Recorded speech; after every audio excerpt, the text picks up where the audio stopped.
Assalamualaikum. Selamat datang ke Caffeine Conference. Bekalan caffeine kita hari ini dibekalkan oleh Birds Cafe. Thank you. And topik pertama kita yang agak hangat sekarang ni, kita akan cuba bersembang dengan cara yang relevan untuk marhain berkisarkan bajet ataupun belanjawan 2021. Teman saya untuk bersembang hari ini, my partner to talk about this particular issue is Syam Nashrik, a serial entrepreneur, somebody that's been involved in the community. Kan, Syam selalu bercakap pasal empathetic strategic thinking. Okay, so Syam, welcome to the show. Selamat datang ke Caffeine Conference. Thank you for taking your time out with us. Sure. And hari ni topik kita ni agak berat sikit kan, tapi kita akan cubalah sembang macam mana dengan topik bajet 2021. Okay, soalan yang pertama, Syam, we drive straight into it lah. Okay, bajet ke belanjawan sebenarnya, mana satu term yang you prefer? Kejap pakai bajet, kejap pakai belanjawan. Which term that you like sebenarnya? Saya sebenarnya suka belanjawan lagi kan. Sebab belanjawan tu ada bunyi perdana sikit, ada premier sikit kat situ kan. Tapi it doesn't matter lah, sebab apa, at the end of the day kita nak bercakap tentang apa kata, isi dalam belanjawan tu ataupun isi dalam bajet tu kan. Betul. So kalau biasalah dalam media orang akan cerita pasal tak boleh pakai belanjawan, tak boleh pakai bajet apa kan. Tapi saya fikir dan dia semua orang pun familiar dengan kata bajet kan. Ada setengah orang nak pakai belanjawan, tapi makna dia sama. Dan juga benda yang paling penting adalah untuk kita cerita pasal konten dalam dia kan. Right. Apa benda pembekalan yang kerajaan nak cuba bagi, apa insentif dan juga pengupayaan yang kerajaan nak cuba buat kan, untuk tahun yang akan datang kan. So pada saya tak ada masalah lah belanjawan atau bajet sebenarnya. So belanjawan ke bajet ke, cerita dia sama je. Isi dia yang penting sekarang betul. Okay, so bila kita cerita pasal belanjawan ni ikut kebiasaan lah, selang 3-4 tahun macam tu, bila kita bentangkan je belanjawan dekat parlimen kita ni, akan keluar term-term. Selalu dia kata, bajet kali ni ini election budget, dia panggil bajet untuk pilihan raya yang akan datang lepas bajet tu kan. Lepas tu adalah term-term yang lain. Kali ni punya bajet ni, bajet 2021 ni kan, is it safe untuk kita panggil bajet ni bajet COVID, ada orang kata. Macam mana? Apa pendapat Syam? Bajet COVID kata orang. Ini another media play lah, biasalah kan. Kalau orang yang benci, membenci lah. Kalau orang yang menyokong lah. Tapi kita cuba letak kita dalam keadaan neutral. At the end of the day, bajet ni adalah satu benda yang wajib dilakukan oleh kerajaan tiap-tiap tahun. Perlu dibentangkan tiap-tiap tahun. Maka setiap kali dibentangkan, mestilah akan ada sentimen-sentimen ni yang boleh diambil peluang oleh orang yang berkepentingan kan. So pada saya, kalau tengok pada saya personally dari segi pembentangan bajet kali ini, memang ada sedikit dia nak cover apa kata, nak curb atau mitigate COVID tu, which is memang kita follow pun apa yang the global punya plan pun tengah buat kan. Jadi kita pun mengambil inisiatif yang serupa. Dan juga ada juga bajet yang mengupayakan ekonomi tu, nak stimulate ekonomi tu. Tapi mungkin saya tengok dari segi rumusan saya, based on bajet yang dibentang kali ni, dia berbeza banyak dengan yang mini bajet yang dibentangkan pada awal tahun lagi tu, which is stimulus driven kan. Yang mana dia ada, nanti kita akan kupas lah sikit lagi kan. So pada saya dari segi istilah bajet COVID ke ataupun belanjawan pilihan raya ke, pada saya itu adalah media play yang kita biasa dengar lah. So pada saya rasa kalau kita sebagai orang yang neutral, kita kena tengok dari segi tanpa pengaruh sentimen-sentimen yang sedemikian rupa. Kata orang don't judge a book by its cover tu, applicable lah kan. Betul. Bajet is a budget yang tiap-tiap tahun pun Menteri Kewangan akan bentangkan siapa saja. Siapa saja dia. Betul juga kan. bersesuaian dengan tema kita ni kan.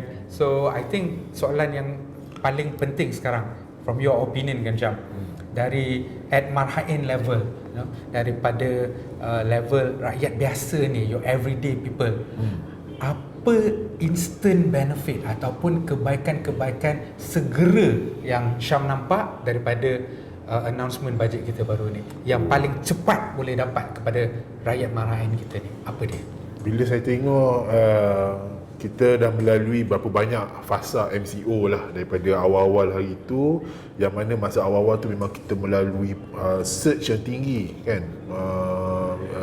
COVID-19 ni. Kemudian sekarang kita dah, lepas tu kita dah ada macam rasa seronok sikit, dah nampak macam terkawal, and then suddenly orang semua dah menyumpah seganah apa yang terjadi di pilihan raya Sabah kan, dan efek daripada pilihan raya Sabah baru-baru ni juga menjadikan kita punya naik balik, dan dia memberi impak yang kesan yang besar kepada ekonomi kita dan produktiviti dan sebagainya. Jadi saya nampak bila belanjawan ni dibentangkan, ada yang saya nampak ada benda-benda yang kita boleh hargai lah, dapat segera lah. Macam contoh, saya punya interaksi dengan banyak orang cerita, kalau kita dapat keluar duit akaun satu tu bagus juga kan. Ada yang sampai propose nak minta sampai RM10,000 nak withdraw kan. Betul.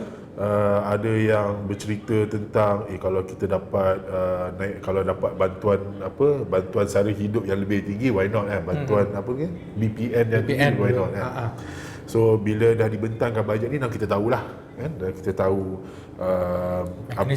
mekanisme yang kerajaan cuba nak bentangkan. Tapi yang saya nampak kat sini, benda yang paling cepat untuk rakyat dapat adalah, kebanyakannya adalah trade off. Itu pada pandangan saya lah. Kenapa trade off? Maksudnya kalau you seorang yang ada perniagaan dan you tengah susah, you boleh minta. Kalau you tak ada apa-apa, you kena cari cara lah macam mana nak bagi ada apa-apa kan? So yang saya katakan trade off ni lah yang agak kurang sedap lah didengar kalau di kalangan rakyat ni kan. Sebab masa awal-awal stimulus tu, orang dapat moratorium, orang dapat withdraw duit RM500 setiap bulan kan? Tanpa perlu meminta, automatik kan? Dan masa tu juga bila bank pun merasai kesan moratorium tu pun, dan bila dia minta lagi sekali dan kerajaan kata tak boleh, kita kekalkan 6 bulan moratorium. Kat situ memang ada elemen populisme yang buat rakyat seronok lah dengan benda-benda ni kan.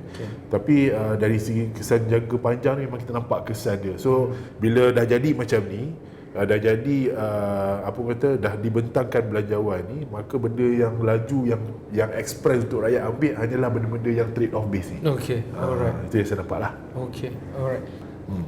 Cash is king. Cash is king.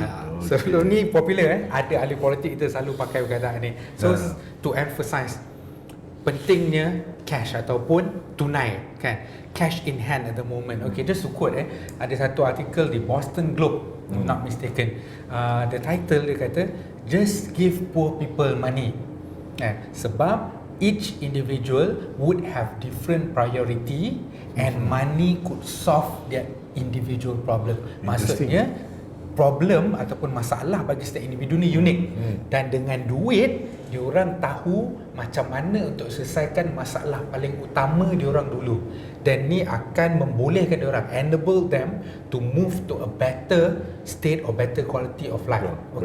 Apa kata Syam? Sekarang ni kalau cerita pasal cash is king, sensitif lah zaman dulu lah. Tapi saya percaya sekarang ni orang mesti dah start boleh terima dia idea of cash is king dalam konteks kita ni. Sebab sekarang ni kalau kita tengok pada teori Maslow hierarchy of needs ni kan, orang sekarang nak perlukan basic, nak selesai masalah basic, house, makan, clothing, benda-benda yang basic. The first basic dalam teori Maslow tu kan. So kalau kita tengok dalam konteks rakyat dalam teori Maslow ni pula, rumah bukan milik dia orang, milik bank ya. Kos sara hidup yang tinggi, makan minum lah. Ini semua memerlukan cash. Kalau mereka tak dapat cover benda-benda basic ni, maka mereka tak dapat nak climb that ladder up to another one, which is security, kerja. And apa lagi? Security lah, kerja, gaji kan dan sebagainya. Jadi maksudnya kalau kita tak dapatkan juga yang basic ni, macam mana dia orang nak naik ke level yang atas? Dan kalau yang mereka kalau mereka di level yang atas pula, yang secure, yang dah ada kerja, macam mana mereka nak naik ke atas lagi? Kan? So kalau kita tengok dalam konteks Maslow hierarchy of needs ni, memang mereka ada struggle dari segi cash. So pada saya memang saya memang nampak lah, nak bayar duit rumah, nak bayar duit bil, Beli susu anak, beli pampers, belanja sekolah, ini semua memerlukan cash. Dan cash ni adalah satu, mereka tak ada tempat lain kecuali kena minta daripada orang yang ada duit lah. Dan bila pembentangan yang dibelanjakan ni, saya nampak bajet kali ni atau belanjawan kali ni tak banyak emphasize terlalu banyak pada mereka lah. So saya nampak kat sini ada gap lah di situ. Sebab ini pendapat saya kan. Pendapat saya adalah now is the best time untuk kerajaan betul-betul channel out as much as they can untuk membantu orang yang betul-betul tersekat dekat benda paling basic sekali. At least benda yang basic, rumah, baju, makan minum dan juga pekerjaan. Sebab pekerjaan juga terjejas. Kalau pekerjaan terjejas, maka mereka dah tak ada dipanggil apa, confidence tangga ketiga dalam Maslow hierarchy of needs kan. So kalau tak ada pekerjaan yang tetap, tak ada gaji yang yang meyakinkan, mereka akan bergelumang dengan masalah lain, masalah sosial, masalah tekanan. Ini masalah baru dalam orang kata masalah rakyat di alam moden ni. Dulu kalau tak ada kerja boleh balik kampung kan. Sekarang kalau tak ada kerja tapi tersekat di bandar, akan adalah masalah tekanan hidup, tekanan jiwa dan sebagainya. Domino effect daripada tak dapat memenuhi keperluan asas. Betul. So jadi pada saya kerajaan perlu letakkan banyak pengkhususan dan juga banyak fokus dan usaha dalam mengupayakan mereka melalui cash. Maka cash is king ni adalah satu terma yang pada saya amat relevan lah.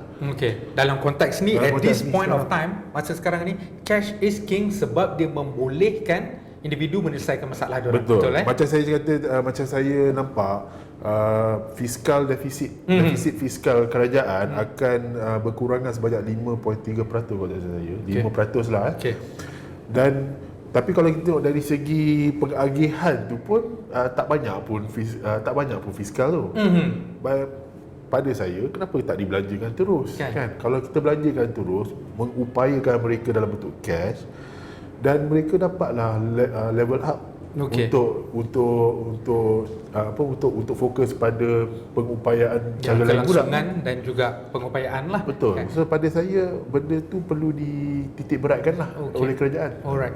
So there's a radical idea kan, ramai yang orang bercakap ada satu idea ataupun konsep yang banyak negara juga dah mula pandang dengan serius, basic universal income kan, maksudnya pendapatan asas secara universal, yang mana semua orang akan dapat sejumlah wang secara tetap setiap bulan daripada kerajaan, yang mana mereka tak perlu risau akan basic cash in hand every time. Kalau mereka bekerja, ada usaha lain akan dapat lebih, tapi macam mana pun akan dapat sejumlah wang tu tetap tanpa perlu risau apa-apa.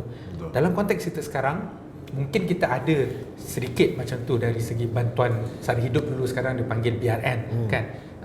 Adakah benda ni sesuatu yang betul-betul praktikal, dan how long do we need this, ataupun we should look into matters terus dia adopt the idea of BUI ni sampai bila-bila? Apa Syam rasa?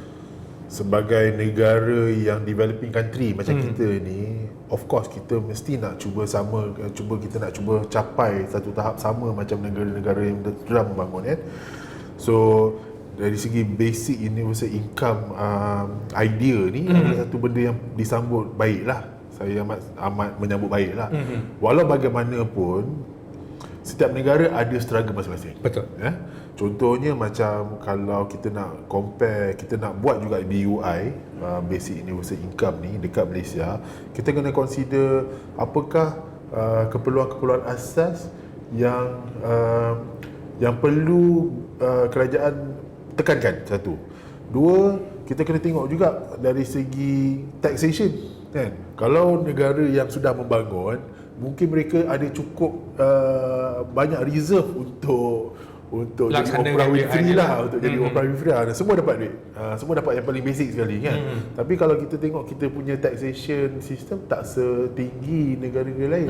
Dalam masa yang sama kita adalah welfare state yang paling besar. Kita banyak Healthcare kita pun almost welfare, almost welfare kan. Pendidikan kita almost free. Betul. Kan? So pada saya ni adalah ini adalah masalah pendapat dan masalah implementasi lah. Okay. So kalau kita nak tengok macam kalau kita nak buat basic universal income, kita kena consider juga kita punya status ni macam mana. Kita cukup kaya ke untuk bagi banyak yang basic tu pada rakyat semua.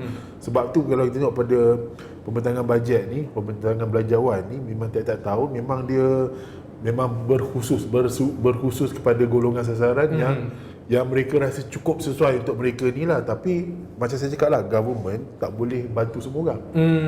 Kan? Perlu ada banyak lagi orang kata support kerjasama daripada pelbagai parti, pelbagai pihak untuk mengupayakan mereka yang tak dapat peluang-peluang, yang tak di cover oleh kerajaan lah. Especially dalam pembentangan bajet ni. Okay, alright. Okay, rasanya kita dah banyak juga kan perspektif dari segi keperluan pelaksanaan, adakah relevan atau tak dan golongan-golongan ni. Okay, sebelum kita cuba habiskan topik ni, Syam punya personal opinion secara top level kan, overall score berapa kalau kita kata dari scale 1-10 kan, pembentangan bajet 2021, pick one number, berapa skor untuk bajet 2021 kita ni? Okey. Secara kasarnya saya berpendapat ada keprihatinan, empati kerajaan kepada rakyat, walaupun tak dapat cover semua orang, tapi saya nampak mungkin ini adalah permulaan kepada kesejahteraan yang akan berkesinambungan. Kan? So pada saya dari segi overall score saya nampak 6 daripada 10. Okay. Sebab saya rasa keprihatinan itu ada, tapi mungkin kita kena lihat dari segi detail mekanisme bagaimana dia sampai ke golongan sasaran tu. Sebab kita dah melalui lah banyak kali pembekalan kerajaan kepada rakyat ni, dan memang akan ada ketirisan dan akan ada yang tak dapat, dan kita nak kena determine lah berapa besar yang tak dapat ni kan. Kalau berapa besar tak dapat, maksudnya ada masalah efisiensi lah dari segi pelaksanaan. So pada saya 6 daripada 10. 6 daripada 10. Okay, 6 out of 10 daripada Syam. Total score untuk belanjawan 2021 dari segi adakah elemen empathy untuk rakyat marahin, relevan dan juga penyampaian. Okay Syam, tadi kita dah bincang benda yang agak serius sikit kan. Now for the next round ni, kita ada something light a bit kan. It's called rapid round. Okay, you have to answer question cepat, short and sweet, tak payah fikir panjang-panjang. Okay, are you ready? Alright. Favorite EPL team? Okay. Cycling atau running, Syam? Sekarang ni dah suka sangat cycling lah. Okay, geng-geng basikal sekarang. Okay. Favorite movie ataupun series? Series lah, Breaking Bad. Breaking Bad. And the last book that you read? The last book that I read was serious lah, tu apa ni, Good Economics for Bad Times. Good Economics for Bad Times. Okay, memang serius betul lah tajuk dia tu, dan relevan dengan keadaan sekarang Betul. Okay, last kali survive. Cita-cita masa sekolah rendah. Cita-cita masa sekolah rendah. Saya teringat jadi arkitek. Arkitek ni macam boleh buat apa-apa lah masa tu. Hebat lah. Tapi jauh lah dengan keadaan sekarang. Dah tak ada lah. Okay, with that's the end of kita punya discussion hari ni. Habislah kita punya caffeine conference kita. Terima kasih Syam sebab luangkan masa untuk kita sembang-sembang. Thank you Birds for the coffee. Thank you again Birds. Thank you so much. Okay, kalau ada apa-apa pendapat, kalau korang rasa agree or disagree dengan Syam punya scoring tadi, 6 daripada 6 out of 10. Enam daripada 10. kan. Dengan bajet kita ni ada sikit sifat empathy tu, tapi boleh diperbarui lagi. Kalau korang ada pendapat ataupun berbeza pendapat, feel free leave a comment, cuba share dengan kita orang apa lagi yang korang rasa yang relevan daripada bajet 2021 ni untuk kita rakyat Maraen. Thank you.